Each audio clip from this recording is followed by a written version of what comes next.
Les decíamos, o ya les adelantábamos algunos de los datos de la última encuesta de Ipsos. Conversamos con Alfredo Torres, presidente de esta encuestadora. Alfredo, ¿cómo estás? Muy buenas noches, bienvenido.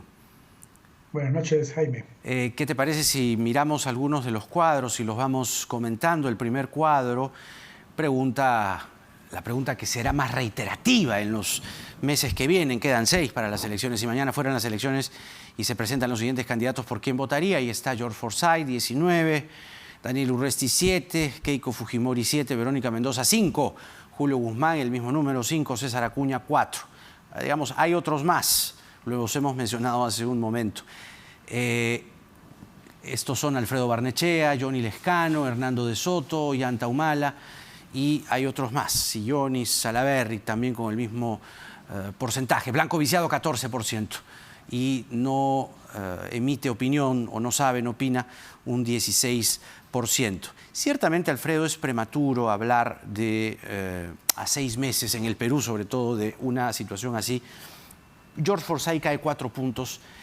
¿Tú ves entre el elenco algún otro que pueda despuntar, haciendo como un paralelo de otras elecciones donde habían, quienes ganaron finalmente, se habían ubicado entre el cuarto o quinto lugar? ¿Tú ves a alguien que pueda despuntar?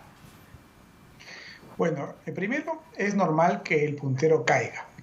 Hasta el momento ha habido poca presencia, me refiero a los meses previos, de otras opciones.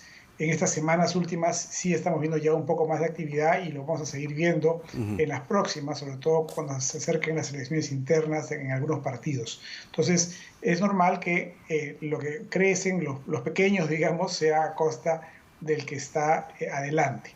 Claro. En este momento lo que sí estamos viendo es que hay un líder claro, que es Forsyth, y luego hay un pelotón, ¿no?, de 4 o 5 candidatos que tienen una presencia constante en las encuestas, ¿no?, empezando por Keiko Fujimori y Daniel Urresti, que tienen un electorado aparentemente leal, aunque también debemos decir probablemente un antivoto importante en ambos casos. Lo mismo podríamos quizá también añadir para Verónica Mendoza, que tiene un electorado propio y también tiene un antivoto. Y luego está el caso de César Acuña, Julio Guzmán. Todos son personas conocidas porque han participado en procesos electorales anteriores. Del resto de nombres que aparecen en las encuestas, todavía no podemos decir mucho porque la principal barrera que enfrentan es que la mayor parte de los electores no los conocen. Claro.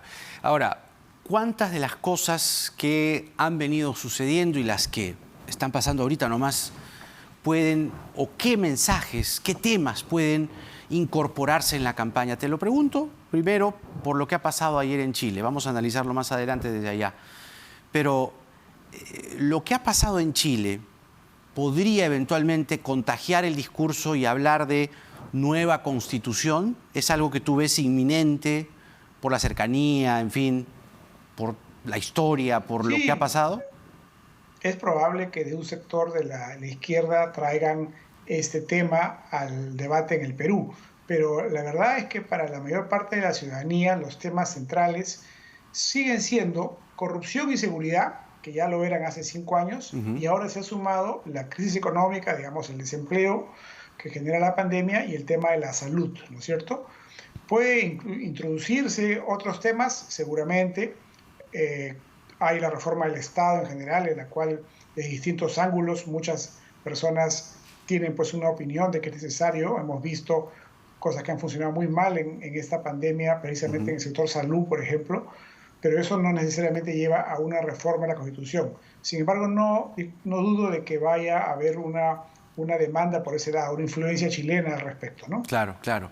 Ahora, en términos de no solo aprobación, sino también en términos de la discusión en torno a las investigaciones al presidente de la República y esta nueva moción de vacancia presidencial, ¿cuánto puede sumarse el discurso electoral, electorero de los candidatos y de quienes aspiran suceder a Vizcarra, cuando es Vizcarra el que está colocando un escenario de hay fuerzas que quieren destituirme, ¿no? Y con lo cual aplazar, postergar las elecciones generales. Y claro, ahí los candidatos podrían levantar las antenas y decir, oiga, las elecciones son en abril, ¿no? ¿Cómo ves este combinado de cosas que están sucediendo en las últimas horas? Yo creo que esa es una reacción de Vizcarra para tratar de defenderse de una eventual nuevo pedido de vacancia, ¿no? Pero no creo que la opinión pública, digamos, esté muy atenta a esa discusión en términos de lo que va a ser su voto en abril. Lo que hemos visto en la encuesta que también el Comercio publicó el día sábado es que para casi el 80% de la ciudadanía, incluyendo los que aprueban a Vizcarra y los que lo desaprueban también, lo mejor es que concluya su gobierno y que después lo investigue la Fiscalía. O sea, no hay en este momento un clima de vacancia a nivel de la ciudadanía. Lo hemos visto en la encuesta el sábado y, como te decía, lo hemos cruzado además para ver qué piensan los que aprueban y los que desaprueban. Y hemos encontrado que también entre los que desaprueban a Vizcarra, la mayoría prefiere que el tema se difiera hasta que él deje el gobierno. Hay, digamos, un porcentaje de electores que esté buscando una suerte de continuidad de Vizcarra, no tanto por Vizcarra per se, sino por las acciones fundamentales de gobierno, es decir, alguien que quiere que el siguiente gobierno se parezca al de Vizcarra, ¿o están buscando todo lo contrario? Bueno, lo que yo creo es que hay un grueso de la ciudadanía que está, en términos amplios, en el centro, políticamente hablando, ¿no? Hay un sector de la izquierda, un sector de la derecha y hay un sector amplio en el centro. Ese sector de centro es probablemente parte de los que aprueban a Vizcarra, ¿no? Pero tampoco creo que estén buscando una continuidad, porque no hay mucho que continuar. En realidad lo que estamos viendo es un gobierno que hace lo que puede y que no le está yendo bien ni en el frente sanitario ni en el frente económico. Entonces, no creo que hayan candidatos que vayan a pretender continuar a Vizcarra. Lo que creo es que tampoco va a ser tanto negocio el ponerse en una posición absolutamente extrema, porque la mayor parte de los electores siguen siendo de centro. Claro, te lo decía en el escenario de absoluta contraposición u oposición a Vizcarra, si es que eso puede eventualmente ser electoralmente rentable para algunos de ellos, ¿no? Mira nomás el Congreso de la República, ¿no? En el Congreso de la República hay un sector duro que lo que quiere es festinar con el populismo. ¿Esa corriente prende eventualmente para ti o no? Claro, de todas maneras va a haber esa corriente y la va a haber en los dos extremos, ¿no? O sea, va a haber un sentimiento antivizcarrista muy fuerte, como lo vemos en el Congreso, que va a tratar de construir un mensaje desde el lado, digamos, de la izquierda, inclusive con las dos variantes, ¿no? La variante más nacionalista y la variante más clásica de la izquierda. Y luego también por el lado de la derecha habrá un grupo de gente que también tenga una posición muy dura hacia Vizcarra. Lo hemos visto desde la época del Congreso anterior, ¿no? Pero lo que digo es, por supuesto que hay electores, hay votantes para estos dos o tres sectores.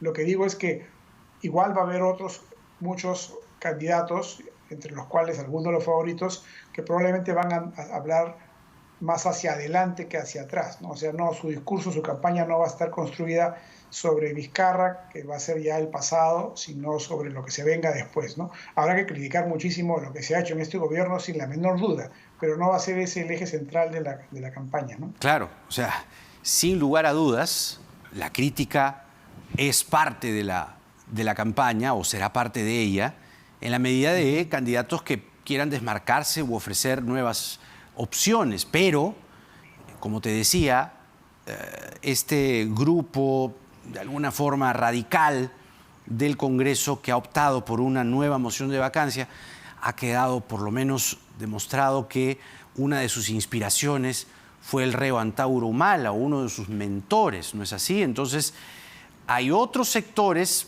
en la derecha quizá, que también aborrecen a Vizcarra y en cierto modo les resulta conveniente políticamente hablando sumarse a esta moción de vacancia cuando paradójicamente el que la promovió es Antauro Humala.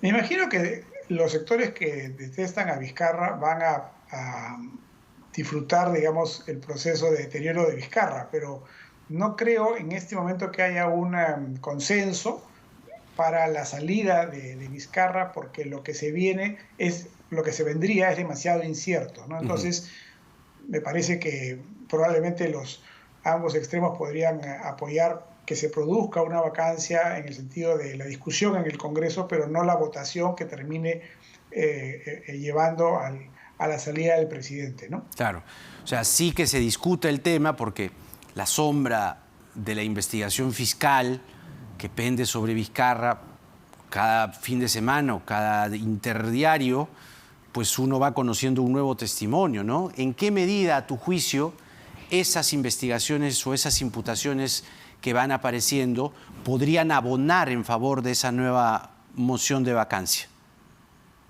Por supuesto que abonan. Cada vez es más, digamos, hay más evidencias o testimonios que aparecen, entonces el caso se viene como más sólido, ¿no? Lo que pasa es que en contraposición con eso hay esta sensación, que además es el mandato, digamos, de la Constitución, de que el tema continúe en manos de la Fiscalía y que el presidente sea investigado una vez que concluya su mandato. Entonces, creo que ya ha llegado a haber un cierto consenso al respecto.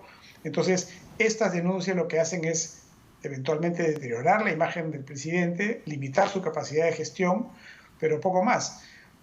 No creo en este momento que haya un ambiente de vacancia, como decía, lo hemos visto en la encuesta que divulgamos el sábado, ¿no? Y creo que lo que va a pasar en los próximos meses es que la campaña electoral va a empezar a prender y el debate ya va a producirse sobre los que quieren más intervención del Estado, más economía de mercado, los pensamientos más conservadores o más liberales en términos sociales, ¿no? Más mano dura o más democracia en lo político, es decir, son otros los debates, ¿no? Cómo resolver el problema de la reforma del Estado, etcétera.